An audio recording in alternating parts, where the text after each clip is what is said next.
জানাচ্ছি শুভেচ্ছা ও ভালোবাসা। সবাই ভালো আছেন, সুস্থ আছেন, এই কথাটা আমি কেন যেন এখন বলতে পারছি না। তার কারণ যদি আমি বলি তাহলে আপনারা সকলেই আমার সাথে সহমত পোষণ করতে চাইবেন। আপনারা জানেন ফিলিস্তিনের ভূখণ্ডে আজ কি হচ্ছে, কি ভয়ঙ্কর হত্যাযজ্ঞ, ধ্বংসযজ্ঞ সেখানে চালানো হয়েছে এবং হচ্ছে। কত মানুষ তাদের স্বজন হারিয়ে রাস্তায় রাস্তায় ঘুরে বেড়াচ্ছে। একটি শিশু যে এখনো কথা বলতে শেখেনি, রাফা, গাজা এই রাস্তায় দিয়ে তারা হেঁটে যাচ্ছে, কিন্তু তারা এখনো জানে না মানুষের এই চলে যাওয়ার মিছিলে তাদের মা বাবা নেই। তারা হয়তোবা চাপা পড়ে আছেন কোনো ধ্বংসস্তূপের নিচে। এই শিশুটি নিজের নামও বলতে পারে না, হাঁটতে পারে শুধু। পেটে ক্ষুধা, অথচ সেই ক্ষুধা নিবারণের জন্য ন্যূনতম আহারের ব্যবস্থা নেই, মা বাবা নেই। বাচ্চাগুলো খুঁজে ফিরছে তার মা বাবাকে, অথচ বাচ্চাটা জানেই না তার মা বাবা জান্নাতের পাখি হয়ে গেছেন। প্রিয় লিসেনার্স, আমরা সবাই শোকে পাথর হয়ে আছি। আমাদের অনেকেরই কিছু করার নেই, এটা সত্য। কিন্তু আমাদের যেটা করণীয় রয়েছে সেটা হচ্ছে আল্লাহর কাছে দোয়া করা, আর বেশি বেশি করে আমরা আমাদের জায়গা থেকে যতটুকু পারি তাদের জন্য সহযোগিতা করা। প্রিয় লিসেনার্স, রাসূলুল্লাহ সাল্লাল্লাহু আলাইহি ওয়াসাল্লাম উনি আজকের এই অবস্থা সম্পর্কে 1500 বছর আগেই বলে গিয়েছিলেন। এরকম ধ্বংসযজ্ঞ হবে সেই হিন্টসও দিয়ে গিয়েছিলেন। তবে ধ্বংসযজ্ঞ থেকে ফিনিক্স পাখির মতো নতুন উদ্যমে এই প্যালেস্টাইন আবার ঘুরে দাঁড়াবে সেটা উনি বলেছেন। তিনি এটাও বলেছেন খোরাসান থেকে কালো পতাকাবাহী একটি দল বের হবে। পৃথিবীর কোনো বাহিনীর ক্ষমতা নেই সেই বাহিনীকে আটকানোর। তাদের হাতেই এই বাইতুল মুকাদ্দাস আবার পুনরুদ্ধার হবে। নিশ্চয়ই তারা কতই না ভাগ্যবান যারা সেই দলের অন্তর্ভুক্ত হবেন। প্রিয় লিসেনার্স, আমরা জানি না সেই সৌভাগ্যবান দলের কারা রয়েছেন বা তারা কবে বের হবেন, আল্লাহ তাআলা তাদেরকে কবে বের করবেন। আমরা আমাদের জায়গা থেকে ফিলিস্তিনবাসীর জন্য দোয়া করব। প্রিয় লিসেনার্স, দোয়া যেমন করব সেই সাথে আমরা আমাদের অবস্থান থেকে কিছু কিছু বিষয় করণীয় রয়েছে। সেটা হচ্ছে যে ইসরায়েলি কিছু কিছু প্রোডাক্ট যেগুলো আমরা আমাদের আশেপাশে দেখতে পাই, ইসরায়েলি অনেক প্রোডাক্ট রয়েছে যেগুলো আমাদের বাংলাদেশে আসে না, আবার কিছু কিছু সব জায়গাতেই রয়েছে, সেগুলো আমরা বর্জন করব। এটাই আমাদের তরফ থেকে করণীয়। প্রিয় লিসেনার্স, আমরা অবাক হয়ে যাই যখন আমরা দেখি যে কি ভয়ঙ্কর হত্যাযজ্ঞ চালানো হচ্ছে, অথচ আমাদের মুসলিম বিশ্ব নিজেদের ক্ষমতা ধরে রাখার জন্য তারা এই বিষয়ে কতই না নিশ্চুপ ভূমিকা পালন করছে।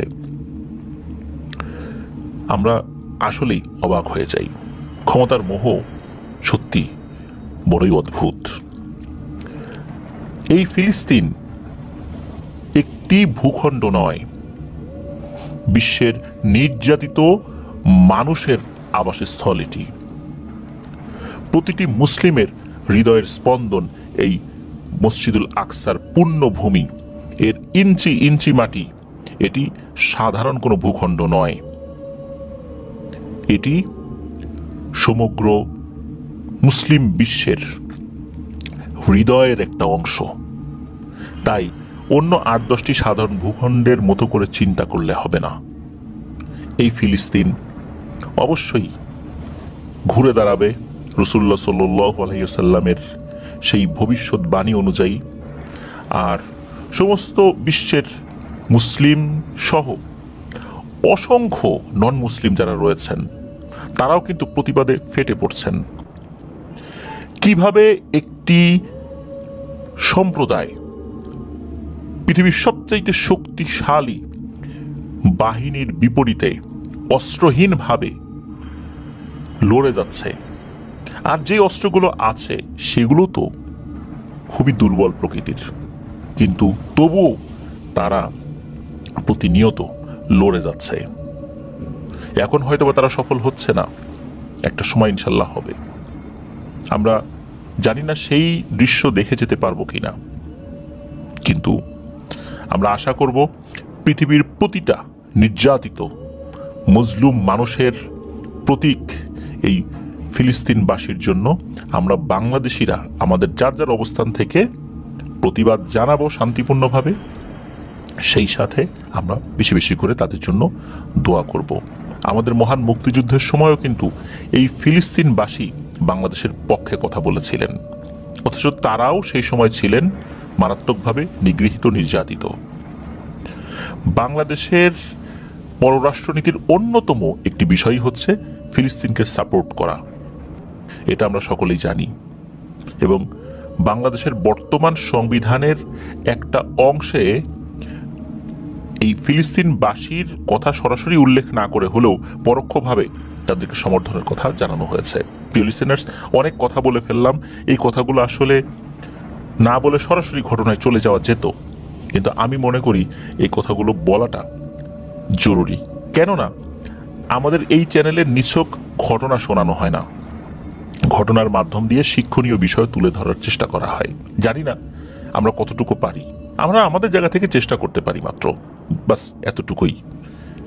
কিন্তু এই এতটুকু কাজ দিয়ে পরকালে আল্লাহর কাছে মাপ পাওয়ার কোনো সুযোগ আছে কিনা আমরা জানি না।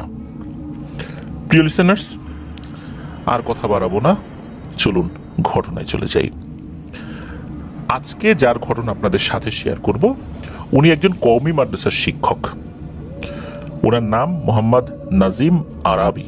ওনার বাড়ি নোয়াখালী জেলার রাজগঞ্জ ইউনিয়নের, এটা মূলত বেগমগঞ্জ উপজেলার মধ্যে পড়েছে, তো রাজগঞ্জ ইউনিয়নের আলাদিনগর গ্রামে। তো উনি যখন এই ঘটনাটি পাঠিয়েছেন আমরা সিলেক্ট করলাম, আমি ওনার সাথে কথা বললাম। উনি জানালেন যে উনি কওমি মাদ্রাসার শিক্ষক এবং ওনার স্টুডেন্টরা মাঝে মাঝেই ওনাকে বলেন যে হুজুর একটা ভয়ের ঘটনা বলেন। তখন এই নাজিম আরাবি ভাই উনি ওনার স্টুডেন্টদেরকে আফনান দ্য ওয়ার্ল্ডের ঘটনাগুলো শোনান। নাজিম আরাবি ভাই যাত্রাবাড়ি মাদ্রাসার ফারেক, মানে যাত্রাবাড়ি মাদ্রাসা থেকে উনি ওনার লেখাপড়া শেষ করেছেন বলে আমাদেরকে জানিয়েছেন। আলহামদুলিল্লাহ, কওমি মাদ্রাসা কিন্তু একদম প্র্যাকটিসিং মুসলিম এই ধরনের ব্যক্তিদেরকে তৈরি করেন। কওমি মাদ্রাসায় আফনান দ্য ওয়ার্ল্ডের একটা বিশাল ফ্যান বেজ রয়েছে, তারা পছন্দ করেন আমাদের এই চ্যানেলকে, আমাদের ঘটনাগুলোকে। এটা সত্যি আমাদের জন্য একটা বড় পাওয়া, কেননা কওমি মাদ্রাসা স্টুডেন্টরা অনেক কিছু যাচাই বাছাই করে তারা সেগুলোকে গ্রহণ করার চেষ্টা করেন, এটা আমরা সকলেই জানি।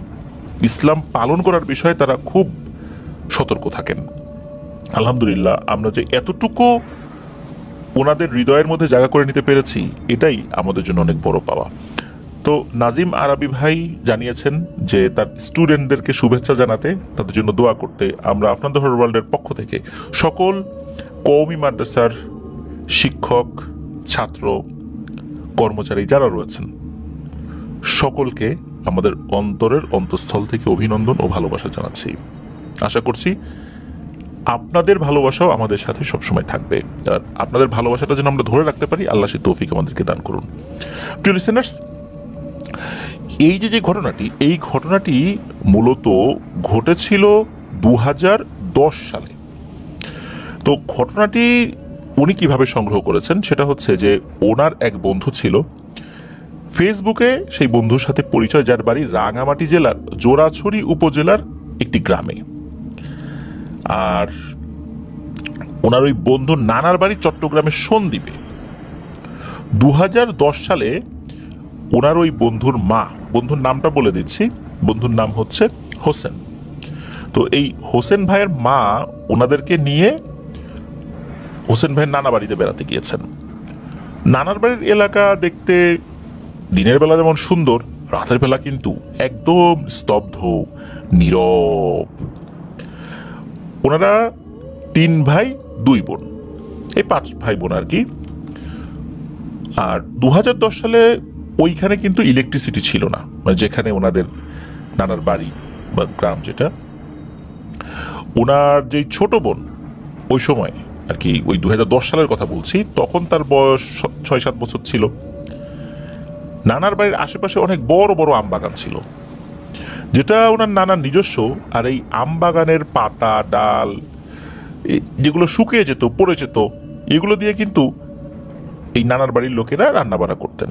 তো হয়েছে কি, একদিন বিকেলবেলা এই হোসেন ভাইয়ের মা হোসেন ভাইয়ের বোনকে বলেন যে যা তো কিছু পাতা কুড়িয়ে নিয়ে আয়, ঝাড়ু দিয়ে নিয়ে আয়, রাতের বেলা রান্না করতে হবে।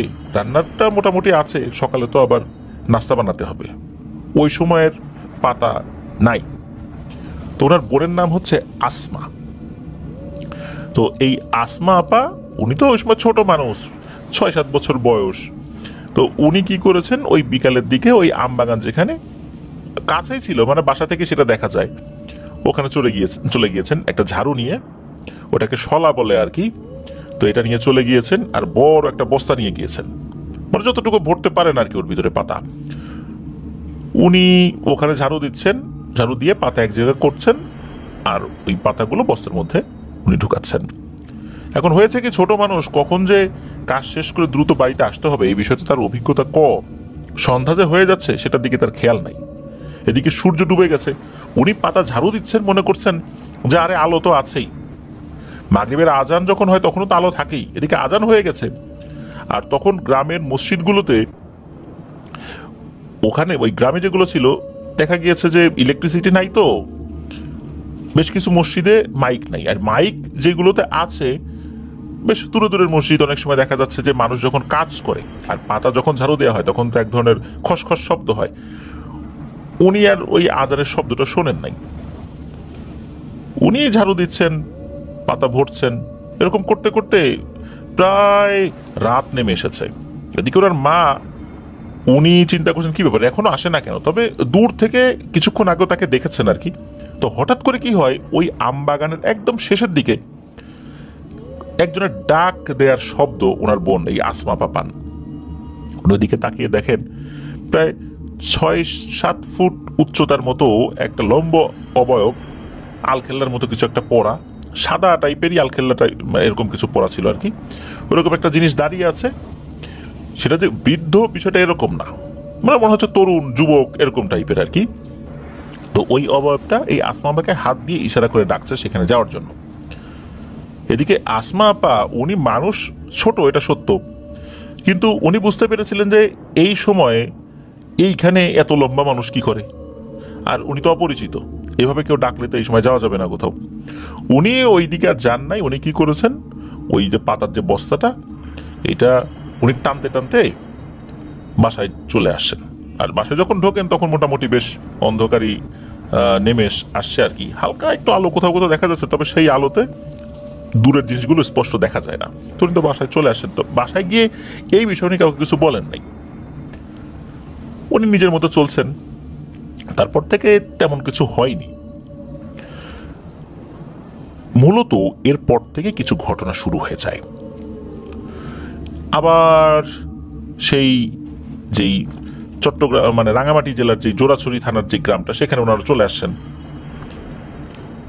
এরপর ওইখানে আসার পর যথারীতি যেরকম ভাবে ওনারা জীবনযাপন করেন সেটা করছেন। তো এই হোসেন ভাইয়ের বাড়ির পেছনে একটা পাহাড় রয়েছে, পাহাড়ের নিচে একটি ঢালু জমি, সেখানে মূলত ওনাদের ঘর। এর ঠিক সামনে একটা চিকন খাল রয়েছে, তারপর আর একটা ধানের জমি, তারপরে গিয়ে মানুষের চলাচলের রাস্তা। আর ওই বাড়িতে প্রথমে যেতে হলে রাস্তা থেকে নামতে হবে, তারপর ধানের জমির মাঝখান দিয়ে যেতে হবে, তারপরে সাঁকো দিয়ে ওই ছোট্ট খালটা পেরোতে হবে, এরপরে ওনাদের ঘর। তবে 2010 সালে ওনাদের আশেপাশে আধা কিলোমিটারের মধ্যে নাকি কোনো ঘর ছিল না। তো যাই হোক, বাড়িতে আসার পরে মূলত ঘটনা ঘটা শুরু হয় এই হোসেন ভাইয়ের মায়ের সাথে। মাঝে মাঝেই নাকি উনি রাতের বেলা, এমনকি দিনের বেলাতেও বাস্তবেই বিশাল বড় একটা সাপ দেখতেন যে তার সামনে দিয়ে চলে যাচ্ছে। তো হোসেন ভাইয়ের আম্মা ভাবতেন পাহাড়ি এলাকাতে এরকম বড় সড়ো সাপ হর হামেশাই দেখা যায়, অজগর সাপও দেখা যায়, হতে পারে এমনই কিছু, তো চলে যাচ্ছে, যাক, এটা নিয়ে গুরুত্ব দেওয়ার কিছু নাই। যারা পাহাড়ে আছেন তারা সাপ, জোক এগুলোর সাথে আসলে বেশ ভালোই পরিচিত। এটাকে উনি প্যারানরমাল কোনো কিছু যে ভেবেছেন বিষয়টা এরকম না, তবে একই সাপ বারবার ওনার সামনে দিয়ে যাচ্ছে, এটা যে একটা প্যারানরমাল বিষয় হতে পারে উনি এই বিষয়টা ওইভাবে বুঝতে পারেন নাই। তো যাই হোক, উনি তাহাজ্জুদের নামাজটা কখনোই মিস দিতেন না, প্রতিদিনই তাহাজ্জুদের নামাজ পড়ার জন্য উঠতেন। এরপর থেকে শুরু হলো আর একটা ঝামেলা, সেটা হলো সাপ দেখাটা বন্ধ হয়ে গেল। কিন্তু তাহাজ্জুদের নামাজের সময় উনি যখন উঠতেন, অজু করে যখন ঘরে ঢুকবেন, তখন কি হতো, এই হোসেন ভাইয়ের যেই ছোট ভাই তার গলা নকল করে মা মা মা বলে 3 বার ডাকতো। তো যখনই হোসেন ভাইয়ের আম্মু পেছন দিকে তাকাতেন কিছু দেখতেন না, বা দূরেও কাউকে দেখা যেত না। তো এইভাবে কিন্তু প্রতিদিনই, প্রায় প্রতিদিনই, মাঝে মাঝে 2-1 দিন হয়তো বা গ্যাপ যেত, এরকম মা মা বলে ডাকে। অথচ তিনি কিন্তু জানেন যে তার ছেলে ঘরের মধ্যেই শুয়ে আছেন। এরকম প্রতিদিনটা ডাকে, উনি এই বিষয়টায় ভয় পান। তবে একটা সময় এই বিষয়টা আসলে উনি স্বাভাবিকভাবেই নিয়েছেন, যে তাহাজ্জুদের নামাজ পড়তে উঠলে মাঝে মাঝে এই টাইপের ঘটনা অনেকেই বলেন যে জিনেরা এসে বিরক্ত করে, এরকম কিছু হয়তো বা হয়েছে বা হচ্ছে, এই জন্য উনি খুব বেশি এটা গুরুত্ব দেন নাই। তবে এই বিষয়টা যখন প্রতিনিয়ত ঘটছে, একটা পর্যায়ে এটা বিরক্তির পর্যায়ে চলে যায়। ভয় না, ভয়টা একটা সময় বিরক্তিতে রূপ লাভ করে। তো একদিন তাহাজ্জুদের নামাজ পড়ার জন্য অজু করে উনি ঘরে ঢুকবেন, আবার পিছন থেকে যে মা মা মা বলছে, তখন উনি বিরক্ত হয়ে ঘুরে বলছেন, যারে বাপুরে, তোমার যদি মা ডাকার এতই শখ থাকে তা আসো মায়ের সাথে দেখা করো, এইভাবে প্রতিটা দিন আমাকে বিরক্ত করো কেন? এটা বলেই উনি ঘুরে আবার ঘরে যখন ঢুকতে যাবেন, তখন মনে হলো একটা গরম বাতাস এই জিনিসটা পাশ কাটিয়ে চলে গেল, ঘরের মধ্যে ঢুকলো। এরপরে উনি আর কোনো কিছু ফিল করেন নাই। তো ওই দিন হোসেন ভাইয়ের আম্মু তাহাজ্জুদের নামাজ পড়েছেন, তারপরে সকালবেলা ফজরের নামাজ পড়ে একটু ঘুমান উনি, এরপরে ওঠেন। ঘুমানোর পর যখনই উনি উঠবেন, তখন উনি অনুভব করলেন ওনার অনেক জ্বর আসছে এবং শরীরের বিভিন্ন জায়গায় অনেক ব্যথা উনি অনুভব করেন। তো হোসেন ভাইয়ের আম্মুকে চিকিৎসা করানো শুরু হলো। মোটামুটি 2 থেকে 3 দিন এরকম চিকিৎসা করানো হয়, তবে জ্বর ওইভাবে ভালো হচ্ছিল না। ঠিক 5 দিনের মাথায় ওনার আম্মু, যখন তাহাজ্জুদের রক্ত, উনি যেই রুমটাতে ছিলেন, তো উনি হঠাৎ করেই কারো উপস্থিতি টের পেলেন। উনি তাকিয়ে দেখলেন যে ঘরে কেউ নাই। ঘরে কেউ নাই বলতে ওরকম প্যারানরমাল কোনো কিছুর উপস্থিতি ওই সময় ঘরে নাই, সকলে ঘুমিয়ে আছে। হঠাৎ করেই হোসেন ভাইয়ের আম্মুর সামনে একটি আলোক রশ্মি দেখা গেল। ওই আলোর বিন্দুটা আস্তে আস্তে বড় হতে শুরু করলো, একটা পর্যায়ে একটা মানুষের অবয়বে রূপান্তরিত হলো। হোসেন ভাইয়ের আম্মু দেখলেন যে তার সামনে বেশ উঁচা লম্বা আলখেল্লা পরিহিত হুজুর টাইপের একজন মানুষ দাঁড়িয়ে আছেন। ওরকম বৃদ্ধ না, বেশ জোয়ান টাইপেরই লোক, মানে যুবক টাইপের লোক দাঁড়িয়ে আছেন। তো ওই অবয়বটা নিজে থেকেই হোসেন ভাইয়ের মাকে সালাম দিলেন। হোসেন ভাইয়ের আম্মু সালামের উত্তর দিয়ে জিজ্ঞেস করলেন যে আপনি কে?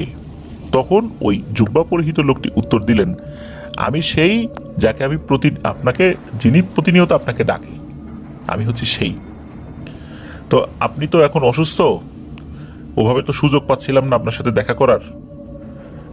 যেহেতু আজকে একটু সুযোগ পেলাম, মনে হলো আপনি আজকে আমার সাথে কথা বলার মতো অবস্থায় আছেন, এই জন্য আপনাকে দেখতে চলে এলাম। আপনি তো এই কয়দিন বাসা থেকে ওইভাবে বের হন নাই। এই কয়দিন ভোরবেলা উঠে ফজরের নামাজ পড়া বা তাহাজ্জুদ পড়ার অবস্থাতেও আপনি ছিলেন না, অসুস্থ ছিলেন। আমি এই কয়দিন আপনার সাক্ষাৎ পাইনি, তাই আমি আপনার সাথে দেখা করার জন্য চলে আসছি। এদিকে কি হয়, হোসেন ভাইয়ের আম্মু কিন্তু একটুও ঘাবড়ালেন না, কোনো ভয় ভীতিও ওনার মধ্যে ওই সময় কাজ করছিল না। একটা পর্যায়ে কি হয়, ওই অবয়বটি তার জুব্বার পকেটে থাকা একটি বোতল বের করেন এবং বের করে বলেন যে আগামী 1 সপ্তাহ ধরে আপনি এটার পানি খাবেন, ইনশাল্লাহ আপনি ভালো হয়ে যাবেন। আর একটা নির্দিষ্ট আমল বলে দেন, ছোট্ট একটা আমল, যে যখন প্রয়োজন পড়বে আপনি নির্জন ঘরে বসে এই আমলটা অল্প সময় করলেই আমি বুঝতে পারবো আপনি আমাকে ডাকছেন, তখন আমি চলে আসবো ইনশাল্লাহ। আরো একটি কাজ নাকি করতে বলেছিলেন, সেটা অবশ্য ওই হোসেন ভাই এই নাজিম আরাবি ভাইকে বলতে ভুলে গিয়েছিলেন, এজন্য ওই তথ্যটা পাওয়া যায় নাই। তবে হোসেন ভাইয়ের মা কিন্তু একটি ওয়াদা করিয়ে নিয়েছিলেন যে তুমি আমার পরিবারের কাউকে কোনো ক্ষতি করবে না, এই ওয়াদা করো। তখন নাকি সে সেই ওয়াদাটা করেছিল। তো যাই হোক, এই ব্যাপারটা শুধু হোসেন ভাইয়ের আম্মা হোসেন ভাইয়ের আব্বার সাথে শেয়ার করেছিলেন। তো হোসেন ভাইয়ের আব্বা কিন্তু ওই রকম প্র্যাকটিসিং মুসলিম ছিলেন না। জুম্মার নামাজগুলো রেগুলার পড়েন, আর ওয়াক্তীয় নামাজগুলো কোনো ওয়াক্ত পড়েন কোনো ওয়াক্ত পড়েন না, এরকম আর কি। মানে রেগুলার যে পড়বেন বিষয়টা এরকম না। উনি এটা শোনার পর ওইভাবে রেসপন্স করলেন না, বললেন যে আরে দূর, তুমি অসুস্থ, কি না কি দেখছো। যাই হোক, তবু তিনি তার স্বামীকে বিষয়টা জানিয়ে রাখলেন, এই আর কি। দিন যায়, মাস যায়, বছর যায়, এভাবে কিন্তু যাচ্ছে, বেশ অনেক দিন পার হয়ে গেছে, এরকম চলছে। হোসেন ভাইয়ের আম্মু কার সাথে যেন কথা বলেন, ওনারা টের পান, কিন্তু জিজ্ঞেস করলে হোসেন ভাইয়ের আম্মু এড়িয়ে যেতেন, ওনারাও জোর করতেন না। এদিকে এই যে আসমা আপা, তার বয়স কিন্তু 15-16 এরকম হয়ে গেছে, বা এরকম প্লাস হয়ে গেছে। একদিন নাকি ওই জুব্বা পরিহিত লোকটি হোসেন ভাইয়ের আম্মুকে এসে সরাসরি একটা প্রস্তাব দেয়। সেটা শুনে হোসেন ভাইয়ের আম্মু তো একদম আসমান থেকে পড়েন। ওই জুব্বা পরা লোকটা বলে যে আপনার বড় মেয়ে আসমাকে আমি বিয়ে করতে চাই। এই কথা শোনার পর হোসেন ভাইয়ের আম্মু তো খুব অবাক হয়েছেন, ভয়ও পেয়েছেন, এই কারণে যে আসলে এটা পসিবল নয়। তবে হোসেন ভাইয়ের আম্মা সরাসরি না করেন নাই, কারণ না করলে যদি রেগে যায় তখন আবার আরেকটা ঝামেলা হবে, ক্ষতি হতে পারে, ক্ষতি করতে পারে। এই জন্য উনি বললেন যে আচ্ছা ঠিক আছে, আমি আমার পরিবারের সাথে আলাপ আলোচনা করে দেখি তারা সম্মতি দেয় কিনা। তো ওভাবেই বিষয়টা উপস্থাপন ওই জিনের সামনে করেছিলেন। এরপর এই বিষয়টা হোসেন ভাইয়ের আম্মা হোসেন ভাইয়ের আব্বার সাথে যখন শেয়ার করেন, হোসেন ভাইয়ের আব্বা ওরকম প্র্যাকটিসিং মুসলিম না হলেও উনি এই বিষয় সম্পর্কে অবগত ছিলেন। উনি বললেন যে এটা কিভাবে সম্ভব, একটা জিনের সাথে মানুষের বিয়ে, আমরা মা বাবা হিসাবে কি এটা মেনে নিতে পারি? আর এটা তো স্বাভাবিক বিষয় না, আমার মেয়েটা কখনোই স্বাভাবিকভাবে জীবনযাপন করতে পারবে না, তার সন্তানাদি হলেও তারা কিভাবে স্বাভাবিক মানুষের সাথে মিশবে, এরকম অনেক নিয়মের মধ্যে চলতে হবে, এটা তো আসলে ঠিক হবে না। সুতরাং আমরা এটাতে সম্মতি দিতে পারি না, অন্তত আমি দিতে পারি না। এই বিষয়ে হোসেন ভাইয়ের আব্বা হোসেন ভাইয়ের আম্মাকে সাফ জানিয়ে দিলেন। তো হোসেন ভাইয়ের আব্বা এটাও জানিয়ে দিলেন যে ওই জিন এসে তোমাকে মা ডাকে, তার মানে এই না যে সে আমাদের মেয়েকে বিয়ে করবে, তাকে আমার যেই অবস্থানটা এটা জানিয়ে দিও। এখন হোসেন ভাইয়ের আম্মাও তো রাজি না, উনি উপস্থিত বুদ্ধি করে ওই সময় পাশ কাটানোর জন্য বলেছিলেন ঠিক আছে, চিন্তা ভাবনা করে দেখি। আর আশেপাশে বিশেষ করে ওই গ্রামে, পাহাড়ি এলাকার ওই ধরনের গ্রামে যে এমন কোনো ওঝা কবিরা ছিল না যে তাদের কাছে গিয়ে এই বিষয়টা উপস্থাপন করে সমস্যার সমাধানটা করবেন।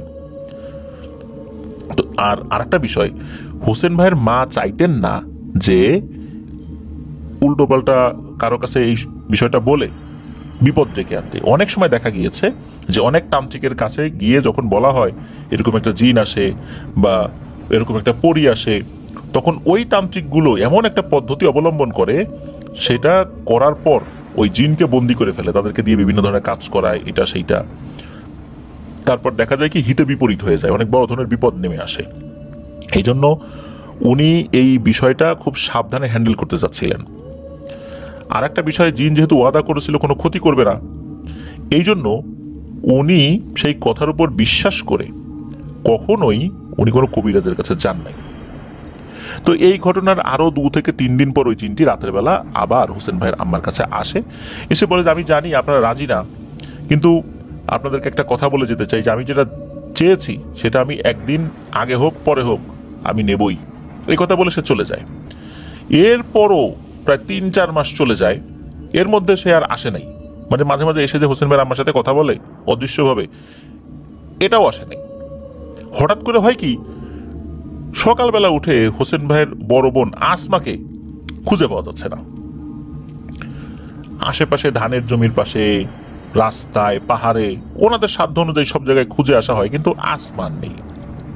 তখন হোসেন ভাইয়ের আম্মা চিন্তা করলেন যে কি হতে পারে, নিশ্চয়ই ওই জিনটা কোনো একটা ঘটনা ঘটিয়েছে। তখন আমল করা শুরু করলেন, যে আমলটা ওই জিন শিখিয়ে দিয়েছিল। তো যখন আমল করা শুরু করেছেন, সত্যি সেই জিনটা আসে। আসার পর সে যেই সুরতে আসতো ওই সুরতেই আসে, এসে সালাম দিয়ে হাসি দিয়ে বলে যে আপনার চিন্তার কিছু নেই, আসমা আমার কাছেই আছে, আপনার চিন্তা করবেন না, আমি 1 সপ্তাহ পর ওকে দিয়ে যাব। এ কথা বলে কোনো কথার সুযোগ না দিয়েই ওই জিনটা চলে যায়। এরপর তো ওনার আম্মা কান্নাকাটি শুরু করেছেন, তবে কি হয়েছে এটা কিন্তু ভাই বোনকে বুঝতে দিলেন না, যে আসমা কোথায়। কেউ কিছু প্রশ্ন করলে একটা বুঝ দিয়ে চুপ করিয়ে দিলেন। আর পাহাড়ি এলাকায় তো আসলে একটা বাড়ি থেকে আরেকটা বাড়ির দূরত্ব বেশিই থাকে। আসমা এমনিতেও বাইরে খুব একটা যেত না, যার কারণে সে যে নাই এই বিষয়টা পাড়া প্রতিবেশীর কেউ আসলে বুঝতেও পারেন নাই। আর এই বিষয়ে হোসেন ভাইয়ের আম্মা কাউকে জানানোর চেষ্টা তো করলেনই না, উল্টো বিষয়টা খুব কঠোরভাবে গোপন রেখেছেন। ঠিক 1 সপ্তাহ পর অনেক রাত ওনাদের বাড়ির পাশে যে পাহাড়টা রয়েছে, মনে হলো ওই পাহাড়ে ঝড় শুরু হয়েছে, শো শো বাতাসের শব্দ। এরই মধ্যে একটা গাছ মরমর করে ভেঙে যায়। এরপর একদম সবকিছু ঠান্ডা। এরপর হোসেন ভাইয়ের আম্মা সবাইকে বলেন, মানে বাসা সবাইকে বলেন, কেন যেন মনে হচ্ছে আসমাকে দিয়ে গেছে, চল তো পাহাড়ের দিকটাতে যাই।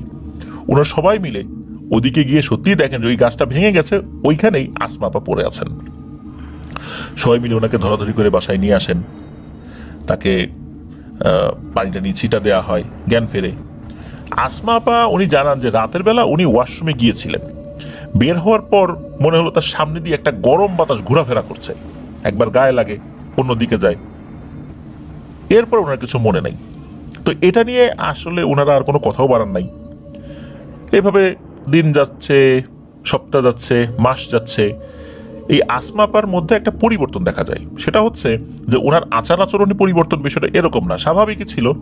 সেটা হচ্ছে যে একজন গর্ভবতী মহিলার যেই ধরনের পরিবর্তন দেখা যায়, সেই ধরনের কিছু পরিবর্তন দেখা দিচ্ছে। তখন তো হোসেন ভাই বা অন্য যারা ভাই বোনরা ছিল, তো ছোট মানুষ, অত কিছু বুঝতে পারতেন না। কিন্তু হোসেন ভাইয়ের আম্মা আব্বা বিষয়টা কিন্তু বুঝে গেছেন। তখন সেই রাত্রেই হোসেন ভাইয়ের আম্মা ওই জিনটাকে স্মরণ করেন, সে আসে। তখন ওই জিনটা জানায় যে আসমাকে সে তার দেশে নিয়ে বিয়ে করেছেন। এই কারণেই মূলত তার বোন, মানে হোসেন ভাইয়ের বোন, তিনি প্রেগনেন্ট, গর্ভবতী হয়েছেন। তবে এই বিষয় নিয়ে কোনো চিন্তা করতে মানা করেছেন। ওই জিনটা বলে যা কিছু হয়েছে শরিয়া সম্মতভাবে হয়েছে, এটা নিয়ে আপনার দুশ্চিন্তা করার কোনো কারণ নাই। তবে দুশ্চিন্তার কারণ যেটা আছে, সেই চিন্তা আমার, মানে ওই জিনটা বলে সেই চিন্তা আমার, সেটা আমি আপনাদেরকে বলে আপনাদের দুশ্চিন্তা বাড়াতে চাই না। আসমার জন্য যেটা ভালো, আপনাদের জন্য যেটা ভালো, আমি সেটাই করব, এইটা বলেন।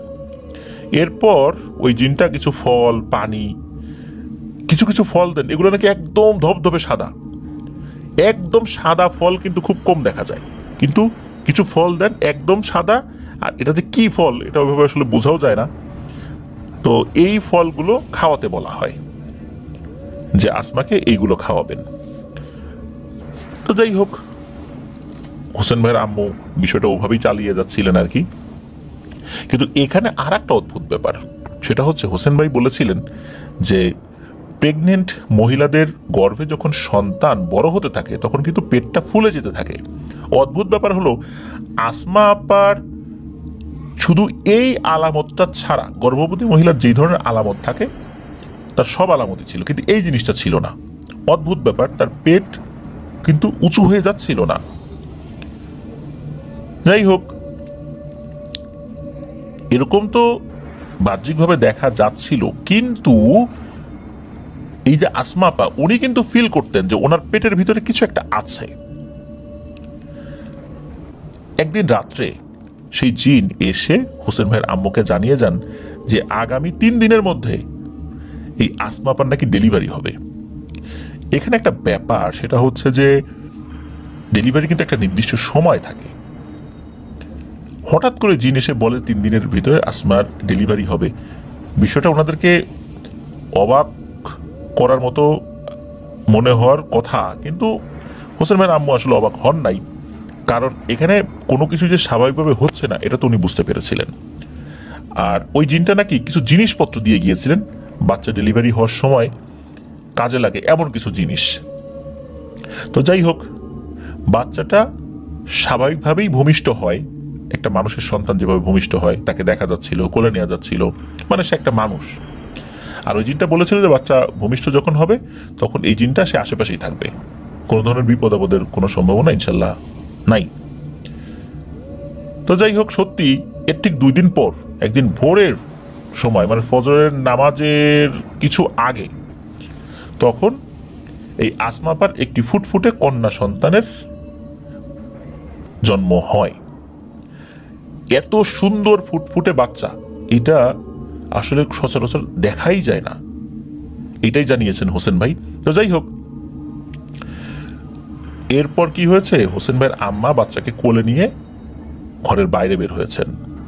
এই যে ব্যাপারগুলো হচ্ছে এগুলো কিন্তু বাহিরের কেউ জানে না, বাইরের যদি কোনো মহিলা এখানে থাকবে বিষয় কিন্তু এরকম না। বাচ্চাকে কোলে নিয়ে ঘরের বাইরে যায়, এরপর কিছুক্ষণ পরে ফেরত আসে। বোঝা যাচ্ছিল ওই জিনকেই বাচ্চাটি দেখানোর জন্য উনি গিয়েছেন। তো যাই হোক, একটা পর্যায়ে বাড়ির সকলেই তো অবগত, কারণ ওই সময় তো হোসেন ভাই ওনারা তো ছোট থাকলেও মোটামুটি এই বিষয়গুলো বুঝতে তো অসুবিধা হওয়ার কথা না। এরপর ওনার আম্মু সব কথা ভাই বোনদেরকে খুলে বলেন।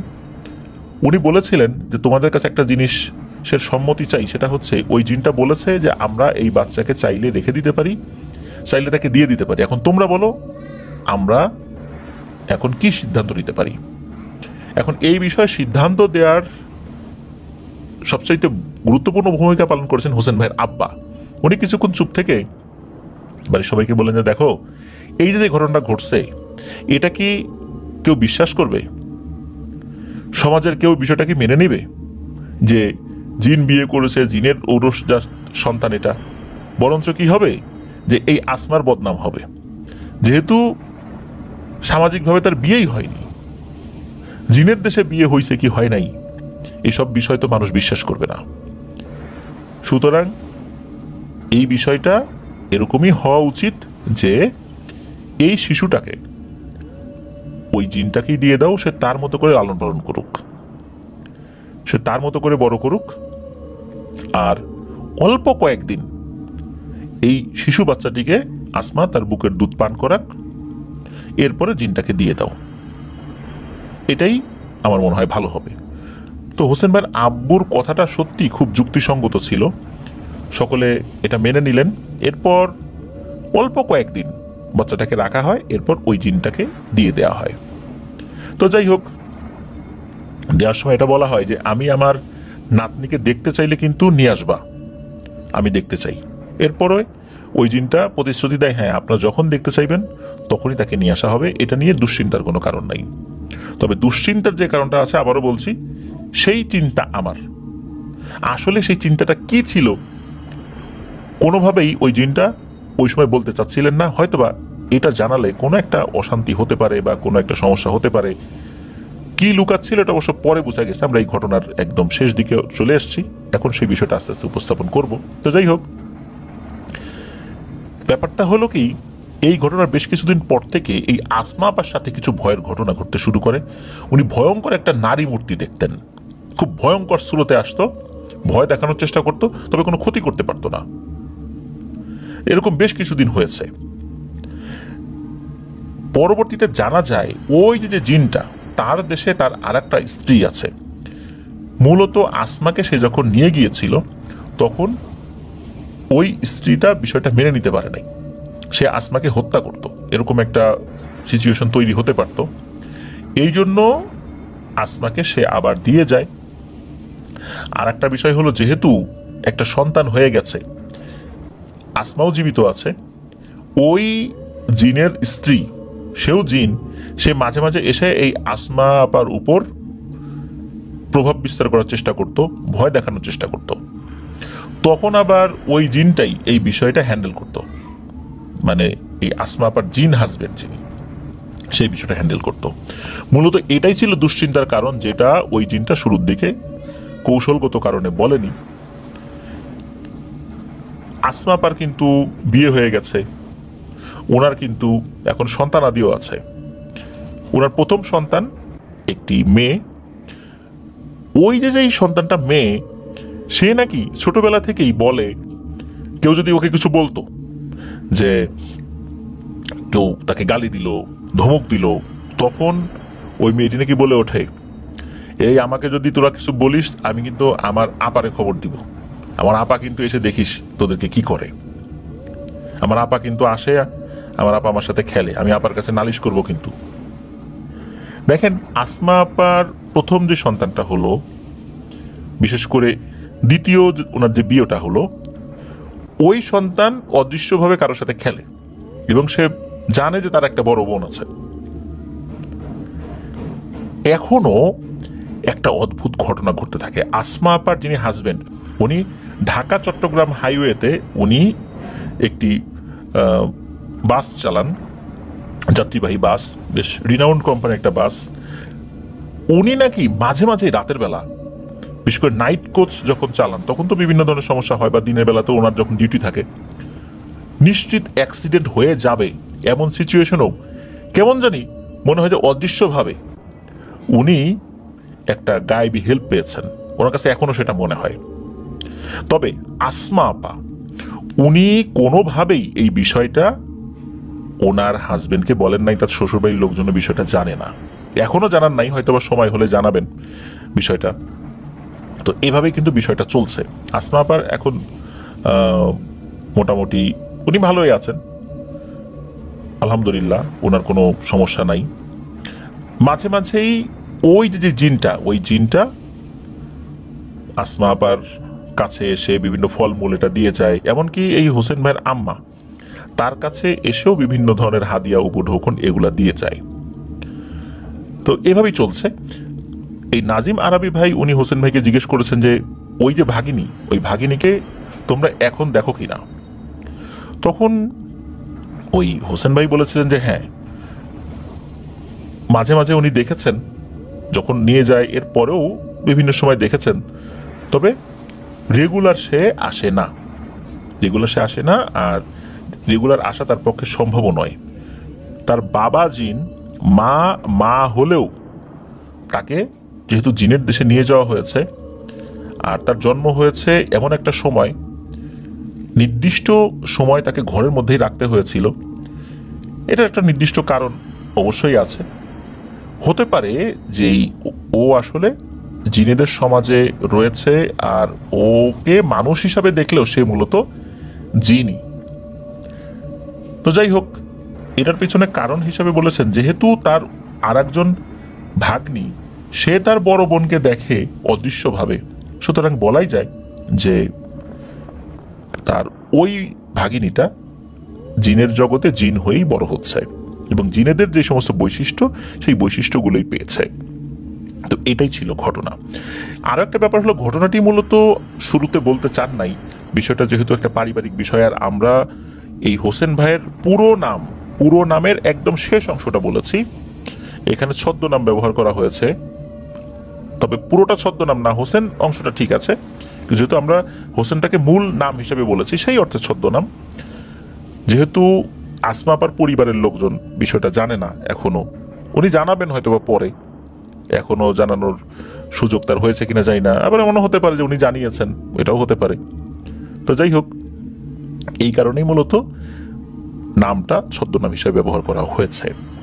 প্রিয় লিসেনার্স, এই যে হোসেন ভাইয়ের বাড়িতে যখন এই নাজিম আরাবী ভাই উনি গিয়েছিলেন বেড়াতে, উনি রাতের বেলা নাকি ওনার বাড়ির চারদিকে ধপাস ধপাস আওয়াজ শুনেছি, মনে হচ্ছে খুব ভারী পায়ে, অনেক উঁচা লম্বা কোনো ব্যক্তি ভারী পায়ে, তার পায়ের পাতাগুলো অনেক বড়, হেঁটে বেড়াচ্ছে। তো এটা যখন উনি ফিল করেছেন, পরের দিন হোসেন ভাইকে জিজ্ঞেস করেছেন যে এখানে কোনো প্যারানর্মাল বিষয় আছে কিনা। তো কথা প্রসঙ্গে হোসেন ভাই এই নাজিম আরাফি ভাইকে বিষয়টা বলেছিলেন, আর এই ঘটনা শেয়ার করার ক্ষেত্রে অনুমতি নিয়েছিলেন। অনুমতি তারা দিয়েছিলেন, কিন্তু কিছু কিছু বিষয় হাইড করার কথা বলেছিলেন, সেই বিষয়গুলো হাইড করেই ঘটনাটি উপস্থাপন করা হয়েছে, যেহেতু এই ঘটনার বেশ কিছু বিষয় খুব স্পর্শকাতর। এই জন্য প্রিয় লিসেনার্স, এটি ছিল ঘটনা।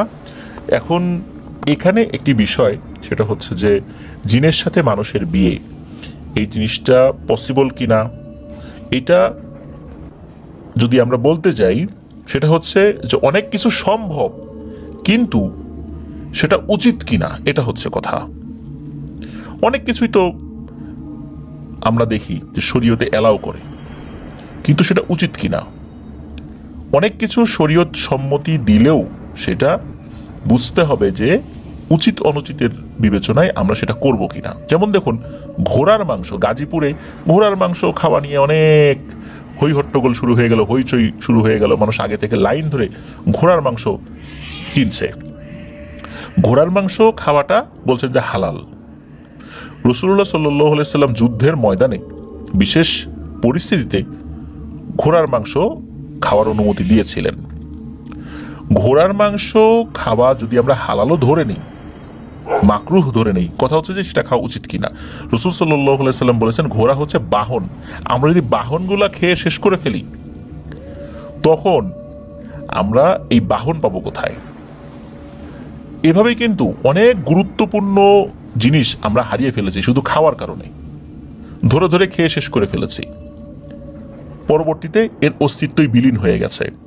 আমাদের দেশে ঘোড়ার প্রচলন খুব একটা নেই, কিন্তু আপনারা অবাক হবেন যে হবিগঞ্জের চুনারুঘাটের বেশ কিছু গ্রাম রয়েছে, সেখানে এখনো ঘোড়ার ব্যবহার হয়, তারা বাহন হিসাবে ঘোড়ার ব্যবহার করে, যেটা আমি নিজের চোখে দেখে এসেছি।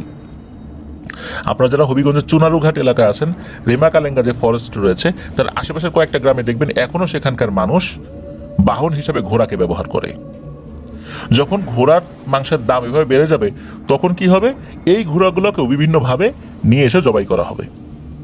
একটা পর্যায়ে যদি কখনো এমন কোনো ক্রাইসিস দেখা দেয়, গাড়ি ঘোড়া চলছে না, পণ্য পরিবহনের আর কোনো ওয়ে নাই, তখন আমরা বাহনগুলো কোথায় পাবো?